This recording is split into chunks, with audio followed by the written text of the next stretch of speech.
කුඩා දරුවන්ට එන්නත් ලබා දීමේ යටතේ දරුවන්ට මුලින්ම ලබා දෙන BCG එන්නත පිළිබඳව අද අපි කතා කරමු.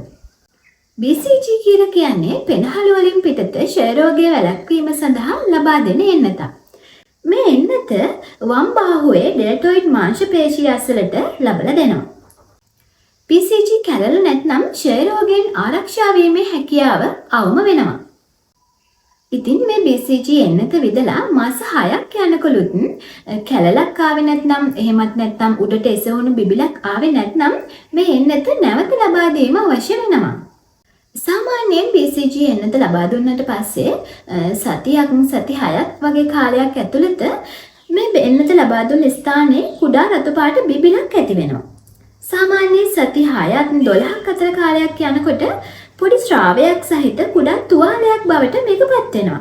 ඉතින් මෙසේ සිද්ධ වුණේ නැති වුණොත් මේ ස්ථානයට වාතය ඇතුල් වෙන්නට පුළුවන් විදිහට කුඩා ගෝස් රෙදි කැබැල්ලකින් පමණක් ආවරණය කරන්නට පුළුවන්.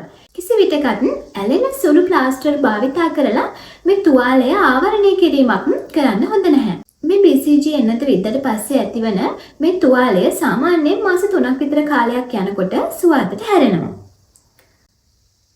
ඊට පස්සේ මේ එන්නත් කළ ස්ථානයේ කුඩා කැලලක් ඇති වෙනවා. BCG එන්නත විද්දට පස්සේ මේ තුවාලය සනීප වෙන්න මාස 3ක වගේ කාලයක් යනවා. ඉතින් මේක සනීප වුණාට පස්සේ මේ විදපු ස්ථානයේ කුඩා කැලලක් ඇති වෙනවා.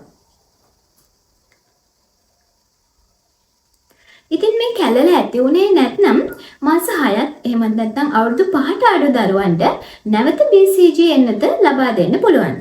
අවුරුදු 5ට පස්සේ මේ BCG එන්නත නැවත ලබා දීමක් සිදු කරනවා නම් අනිවාර්යයෙන්ම මාන්ටෝ පරීක්ෂණය කියලා එකක් තියෙනවා. මේ පරීක්ෂණයට ලක් කරලා තමයි BCG එන්නත නැවත ලබා දීමක් සිදු කරන්නේ.